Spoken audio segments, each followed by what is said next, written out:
एक गांव में एक कुत्ता रहता था और उसी गांव में एक बंदर भी रहता था। कुत्ता बहुत समझदार, वफादार और शांत स्वभाव का था, जबकि बंदर बहुत चंचल, शरारती और कभी-कभी थोड़ा स्वार्थी भी हो जाता था। फिर भी दोनों में गहरी दोस्ती थी। वे अक्सर साथ खेलते, साथ घूमते और एक दूसरे की मदद भी करते थे। एक दिन बंदर जंगल में घूमने गया।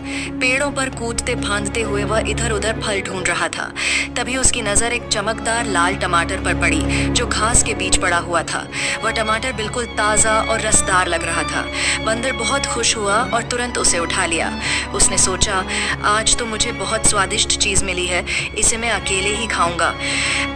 बंदर टमाटर लेकर एक पेड़ पर बैठ गया और उसे खाने ही वाला था कि अचानक उसे अपने दोस्त कुत्ते की याद आई। उसे याद आया कि कुत्ता हमेशा उसकी मदद करता है और कभी भी अकेले कुछ नहीं खाता। यह सोचकर बंदर थोड़ी देर के लिए रुक गया। उसके मन में द्वंद्व शुरू हो गया।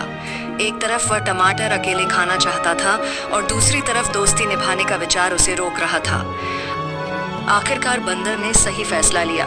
उसने सोचा, सच्ची दोस्ती वही होती है जिसमें हम अपने सुख दुख बांटें। यह सोचकर वह तुरंत गांव की ओर भागा और कुत्ते को ढूंढने लगा। थोड़ी देर बाद उसे कुत्ता मिल गया जो एक पेड़ के नीचे आराम कर रहा था। बंदर ने खुशी खुशी कुत्ते को टमाटर दिखाया और सारी बात बता दी। कुत्ता मुस्कुराया और बोला, तुमने बहुत अच्छा किया जो मुझे याद किया। दोस्ती का असली मतलब ही यही है कि हम एक दूसरे के साथ हर खुशी बांटें। दोनों ने मिलकर टमाटर को बराबर बराबर हिस्सों में बांट लिया और बड़े चाव से खाने लगे। टमाटर इतना स्वादिष्ट था कि दोनों बहुत खुश हो गए। खाते खाते वे हंसने लगे और अपनी दोस्ती पर गर्व महसूस करने लगे।